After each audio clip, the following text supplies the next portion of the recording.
Bună seara, grup! Vă salut, prieteni!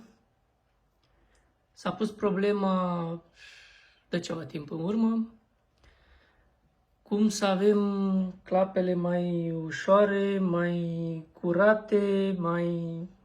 Înțelegeți voi? Și că tonurile care nu plac ar trebui eliminate și etc. Nu e chiar atât de simplu să dai un ton afară. Pentru că tonul ăla nu știi unde e băgat, în ce style. Și dacă e băgat în style, ștergând de tonul, ai terminat cu style-ul care folosește tonul respectiv. Deci că un ton, braci, e pus în ăsta și în ăsta. Tu dacă l-ai șters, 1, 2, 3, 4, astea, nu-ți mai merg. Nu se mai aud cum trebuie. Și apoi te întrebi, te scapi din cap și zici, băi, de ce nu merge? Uite de aia. Nu se face așa treaba. Varianta mai simplă și mai logică care o văd eu, da? Care o văd eu personal, am spus, nu sunt lăutar. Cânt și eu, dar pentru mine.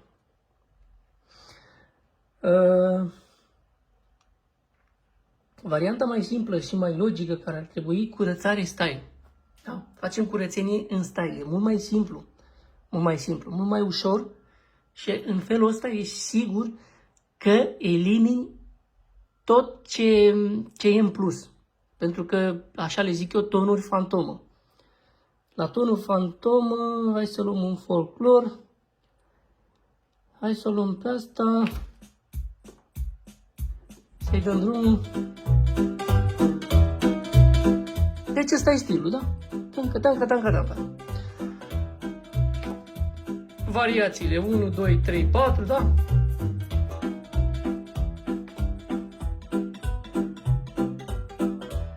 Bun. Ce se întâmplă? Există posibilitatea să avem pe anumite trackuri instrumente, pe care style-ul respectiv nu le folosește. Da? Nefolosindu-l, el fiind în set, clapa îl încarcă. Își ocupă memoria, își ocupă locații cu samplere, cu... Și atunci, cum facem curățenia asta? Trăm în record de curent style, da? Apoi meniu, apăsăm pe asta meniu, nu am prins în cadru, și apoi element track controls. Ok? Și aici avem instrumentele. Paca. Îi dăm drumul. Deci, din start, vedem aici, în colțul în dreapta, un instrument din user care pur și simplu nu cântă. N-are nicio treabă. În variația 1, ăsta nu cântă. Și atunci, ce cântă? Drum, percuție, bas, ACC1, ACC2, ACC3. Ce facem noi ăsta? Ne ducem pe el, e un acordeon, deci nu-l folosește, merg în factorii, dau orice de factorii. Da? Și atunci, tonul ăsta, dacă, de exemplu, tonul ăsta, în tot setul, era un ton, acordeonul ăla, și era băgat aici, pe care nu-l folosea, clapa îl încarcă la fel. Și clapa îl încarcă la fel. Îți ocupă locații în samplere și toți ne batem pentru memoria cât mai multă, pentru... Înțelegeți? L-am înlocuit, da? Deci nu influențează cu nimic. Merge la fel, da? Eventual, ca o recomandare, astea le punem pe 0. 0. În eventualitatea în care avem o eroare, să zicem că în style la o anumită măsură se aude odată o clapă. Da? Aia gândește-te că îți strică un pic. Ceva nu e în regulă. Dându-l pe 0, la revedere, ceau cal. S-a terminat cu... Da? Și apoi. Deci variația 1, fil 1. Ia să vedem. Ce cântă și ce avem în plus. Pe fil 1. Da? Auziți fil 1. La prima vedere e bine. Da? Ăsta nu cântă, dar e deja de fabrică. Eu ăsta o să-l pun pe 0. Ăsta ați văzut? E acordeon, ACC burduf, acordeon burduf, dar cântă, se aude. pam, pam. Bun. Mai departe. Variația 2. Ce avem pe variația 2? La fel. Acordeonul ăsta de aici e pe degeaba. Nu cântă. N-avem treabă cu el. N-are rost să fie. Factorii.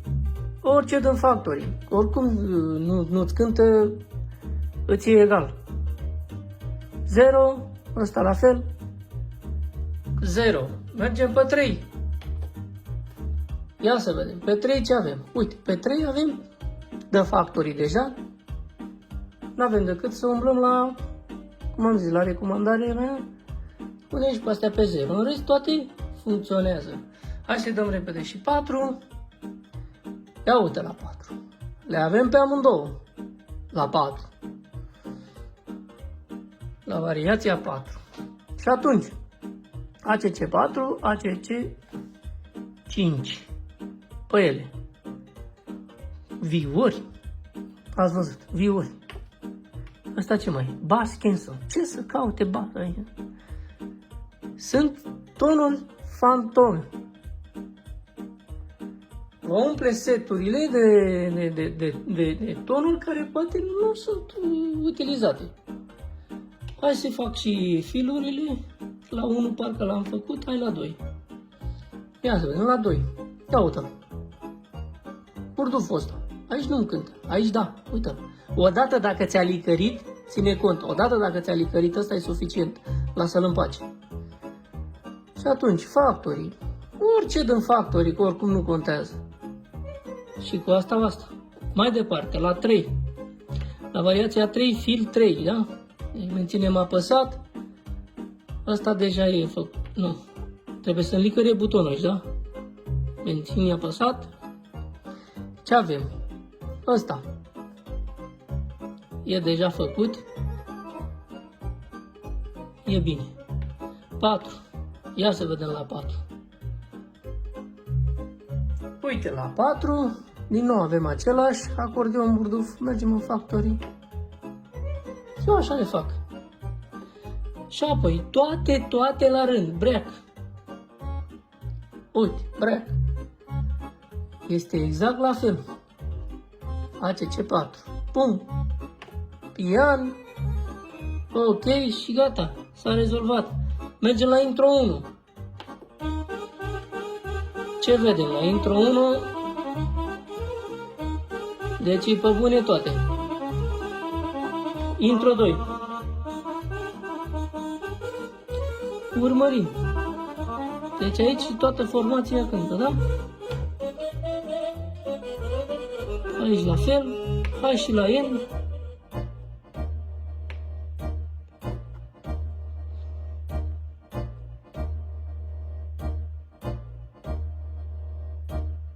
Tot, da?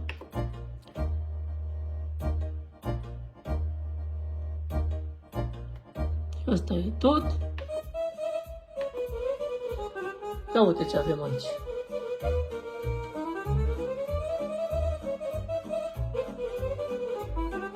E bine. După ce am terminat, right style, ok, pe aceeași locație, dar mai curat.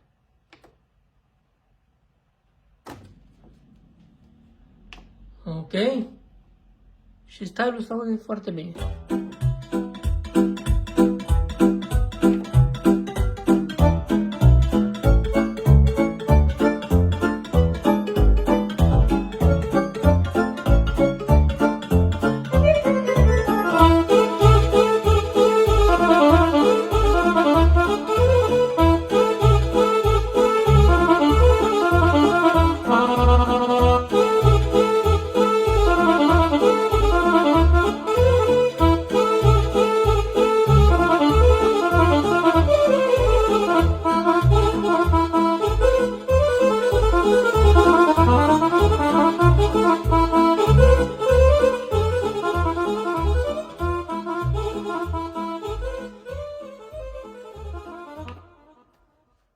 Cam asta e ideea. Și atunci când ai terminat tot setul de luat la rând, într-o săptămână, să zicem, ai terminat. Că așa e părerea mea, zic că e bine. După ce l-ai terminat, ai salvat setul. L-ai pus pe stick. De pe stick îl treci în Corkpa Manager. Nu toată lumea l-are. Ok. Dar se găsesc prieteni. Pe grup avem prieteni care cel puțin 2 sau 3 îl au. Da? Inclusiv eu. Și atunci, când l-ai încărcat în Corkpa Manager, creezi alt set, da? Îl creăm aparte și când iei stilul și îl pui în partea elantă, în setul nou, Corkpa Managerul nu-ți mai ia tonurile care nu sunt în set, care nu se folosesc. Le lasă aici, ia cei nou și pune în setul nou. Și atunci e sigur că toate tonurile pe care tu le folosești în set, le ai.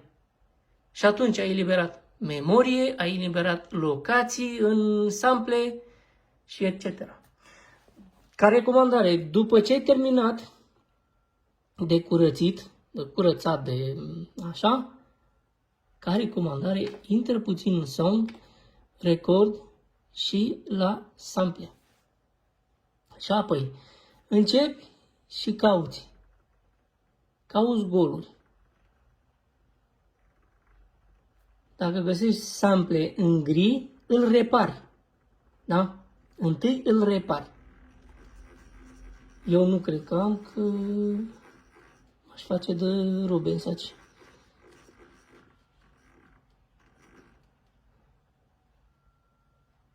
Da, eu nu am. Deci dacă găsiți un sample în gri, îl reparați. Daniel a spus clar cum se repară, nu mai stau acum. Dacă nu știți, îmi spuneți. Ați reparat cu samplele reparate, salvați pe stick băgat în Corkpa Manager. Corkpa Managerul ia și transcrie în alt set, rămân tonurile false și ți-ai eliberat memorie, dar părerea mea asta este. Începeți cu asta. Curățare style. Și o să vedeți ce înseamnă să stai, să butonești asta. Că bine, zice, vă vreau un set mai bun, mai nou, bine aranjat. O fi el bun aranjat, o fi cum se laudă toți pe acolo și pe acolo, stânga-dreapta, mulți vând, dar nu o să fie pe placul tău, nu o să aibă stilurile tale care ți-ar place ție. Eu la fel lucrez de câteva luni la ăsta aici. După ce îl termin pe ăsta îl bag în direct. Da? Și în user am altul preparat. Că v-am arătat. Parcă nu. Eu deja am 9000 de sample, dar până la 15 încă mai încape. E mai încape un set aici. 100 de megabytes libere. Așa că ăștia-s rezervați pentru celălalt. Setul din user. Și în fine. Cam asta e ideea. Începeți cu asta. Am văzut că nu este. Cei care știu și fac seturi nu o să vă spună chestia asta. Probabil că de-aia vine seturile care se dă pe net, de-aia vin cărcate de bălării și astea special băgate să nu mai încapă nimic, să nu mai puteți băga nimic pe lângă. Sunt strategii și strategii. Iar lăutare adevărați, ăia nu stau de tutoriale sau să explice sau foarte rar. Ăia își fac programele lor, ce trebuie să cânte pentru următorul eveniment. Bine, sper că v-a fost de folos. Vă salut și să fiți cu minte, nu cu minți. Bye, bye!